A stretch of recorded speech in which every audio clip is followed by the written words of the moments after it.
अस्सलाम वालेकुम नाज़रीन, मेरा नाम अली रज़ा है और आप देख रहे हैं पाकिस्तान टुडे। वज़ीर-ए-आज़म साहब की तरफ से बड़ा एक ऐलान हुआ है कि रमज़ान पैकेज में क्या होने जा रहा है, कितने ख़ानदान मुस्तफ़ीद होंगे, इसके ऊपर बात करेंगे और साथ साथ क्या लाइन ऑफ एक्शन रखा गया है, किस तरह एक आम आदमी जो कि इस वक्त मुंतज़िर है कि जो मामलात हैं, जो मसाइल हैं, जो माशी तंगी है, जो यूटिलिटी बिल्स हैं, उसके अंदर बुरी तरह जकड़ा हुआ है, ये रमज़ान पैकेज में उसको किस तरह फैसिलिटेट किया जाएगा, इसके ऊपर बात कर लेते हैं।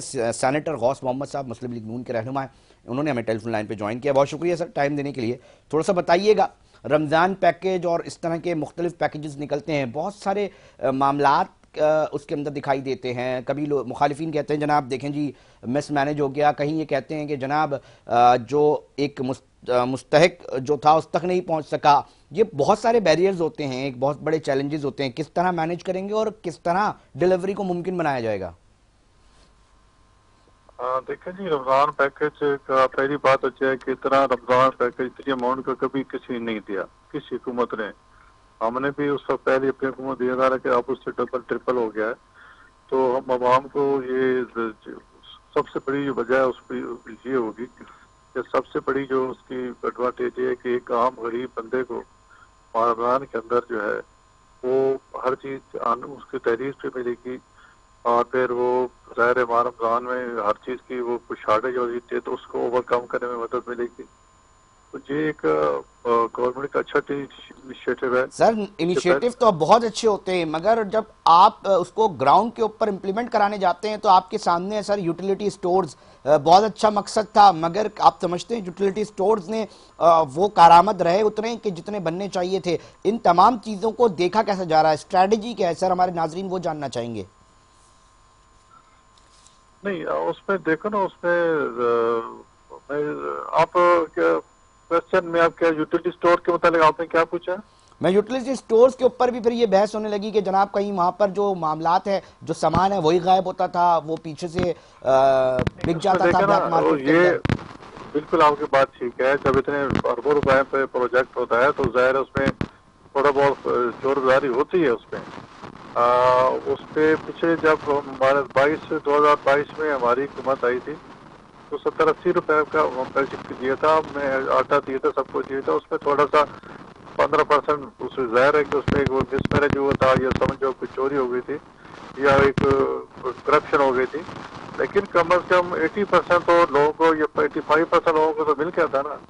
अभी इंशाल्लाह मैक्सिमम कोशिश करेंगे कि तमाम जितना पैसा जो मुख्तस किया गया है और जो यूटिलिटी स्टोर पे पैसे देंगे उसके ज़ाहिर हमारे अपने पार्टी के नुमाइंदे हैं वो भी होंगे, और हुकूमत हमारी डिस्ट्रिक्ट एडमिनिस्ट्रेशन है। और बिल्कुल पंजाब में तो आपको उन्होंने एक प्राइस कंट्रोल का और चीज़ों की सप्लाई का एक अलग डिपार्टमेंट बना दिया है।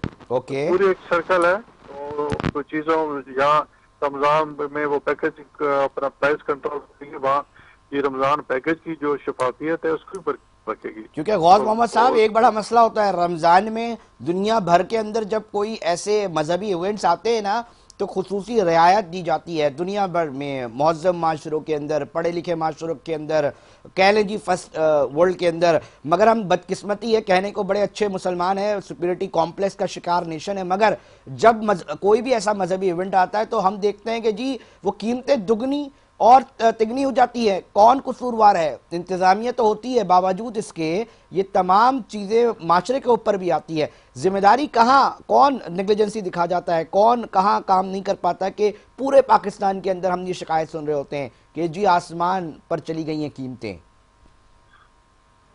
अब ये ना एक तो कई फैक्टर है इसके। एक तो है कि जी रमज़ान में सपोज अफ्तारी के टाइम लोग ज़्यादा चीज़ें इस्तेमाल करते हैं, रूटीन लाइफ में ये ज़्यादा नहीं करते। या फ्रूट इस्तेमाल होता है तो फ्रूट के रेट चढ़ जाते हैं, जब बेसर इस्तेमाल होता है उसके रेट ज़्यादा होते हैं।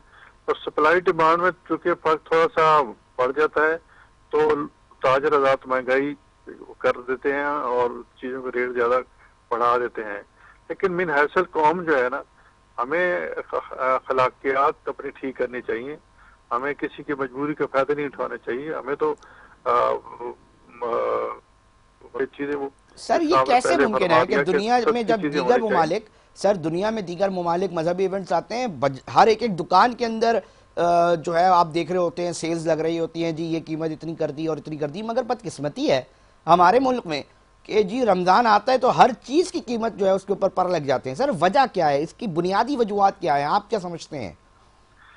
پہلی تو وجہ تو میں نے سپلائی ڈیمانڈ چونکہ فرق بڑھ جاتا ہے. دوسری میں کہہ رہے ہیں ہم من حیث قوم ہم جو ہے نا ہماری ہم مسلمان اصل صحیح مسلمان نہیں ہیں. ہم اپنے مسلمان بھائی کے مجبوری سے فائدہ اٹھاتے ہیں اور اس رمضان کو کمائی کا مہینہ بناتے ہیں. صرف رمضان کے یہ نہیں کہ رمضان کی چیزیں بلکہ اور چیزیں جو مثلا میں لوگ گارمنٹس خریدتے ہیں, جوتے خریدتے ہیں, ان کے ریٹ بھی بڑھ جاتے ہیں. اچھا غوث محمد یہ صاحب, کام مجھے یہ بھی جاننا ہے اور میرے ناظرین بھی یقینی طور پہ یہ جاننا چاہیں گے, مستحق کون ہے, یہ کیسے پتہ چلے گا حکومت کو, کیا ڈسٹریبیوشن پلان ہے, کس طرح ڈسٹریبیوٹ کیا جائے گا؟ یوٹیلیٹی سٹورز کے اوپر تو بتا رہے ہیں جی بند کر رہے ہیں اور یہ چیزیں ہو رہی ہیں. اس میں ہم نے سوشل اکنامک سروے کیا ہے اپنا حکومت پنجاب نے, اور اس میں ایک وہ مختص کریں گے کہ اگر ہم نے 30-40 ارب یا 70 ارب ایگزیکٹ اماؤنٹ یاد نہیں کہ کتنا, مجھے بھی ذہن سے اتر گیا کتنا مختص کیا ہے. تو سوشل اکنامک سروے ہے, اس کے حساب سے ہم جو ہے وہ جو غریب لوگ ہیں ان کو یہ چیزیں دیں گے, اور اس کے حساب سے کہ مثلا جو بے نظیر انکم سپورٹ پروگرام لے رہے ہیں ان کو ملے گا. اس کے علاوہ بھی جو اور سطح قربت تھوڑا نیچے ہیں اور جو ہمارے پاس پورے سروے پنجاب میں ہے اس کے مطابق لوگوں کو دیں گے, اور ہم امید ہے کہ انشاءاللہ 80-90% جو ہے صحیح لوگوں کو یہ جو ہے سہولت میسر ہوگی. اچھا سر, یہ بھی نا الزام اکثر و بیشتر لگ رہا ہوتا ہے, مخالفین لگا رہے ہوتے ہیں کہ جناب من پسند لوگوں کے گھر جا رہا ہوتا ہے, پولیٹیکل لوگوں کے پاس جا رہا ہوتا ہے تاکہ وہ اپنے من پسند لوگوں کو بھیج سکیں. اس کے اندر بھی فیورٹزم ہو جاتی ہے. مستحق کون سی پارٹی سے تعلق رکھتا ہے یہ بھی بڑا ضروری ہوتا ہے اس طرح کے پیکیجز کے اندر. تو آپ لوگ اس کو شفافیت کو برقرار رکھنے کے لیے کس طرح اس کو اقدامات اٹھائیں گے, تھوڑا سا ہم یہ بھی جائیں گے. ہاں بالکل, میں نے جس سے پہلے بتایا نا کہ ہم نے سوشل سروے کیا, ہمیں پتہ ہے کہ یہ فیملی جو ہے اس کے پاس کتنے وسائل ہیں, اس کے حساب سے ہم نے ڈسٹریبیوٹ سب میں کرنا ہے. اور پھر حکومت جو ہے پوری انتظامیہ کی ڈیوٹیاں لگ گئی کہ کس طرح آپ نے کنٹرول کرنا ہے شفافیت کو. صبح وہ برقرار کو رمضان بازار لگائے جاتے ہیں, بہت سی چیزیں, اور کھانے کے پیکٹ بنا کر جس طرح 2022 میں ہم نے تقسیم کیے تھے جب ہماری حکومت آئی تھی اس وقت, تو کافی لوگوں کو ریلیف ملا. اس وقت تو گندم شارٹ ہی تھی, آٹا نہیں مل رہا تھا, تو اس میں تو سینکڑوں کے حساب سے ہم نے لوگوں کو دیے. اس وقت تھوڑی شکایت آئی تھی کہ کچھ نان ڈیزرو لوگوں کو بھی چلے گئے ہیں اس میں, بلکہ کوئی ایسے لوگ بھی تھے کہ وہ خود زکات وغیرہ دیتے تو ان کے نام بھی تھے. تو چونکہ پرانا پی ٹی آئی کے دور کا سروے تھا, اب اس سال سروے ہوا ہے جو پچھلے 2 مہینے سے بلکہ 3 مہینے سے سروے ہو رہا ہے, اور غریب لوگ اپنے نام اندراج کرا دیا ہے. اپنا سوشل سٹیٹس بھی انہوں نے اپروو کرا دیا کہ کیا وسائل ہیں, کتنے بندے کمانے والے ہیں, ریڈی لگاتا ہے, وہ کون ہے, کیسے.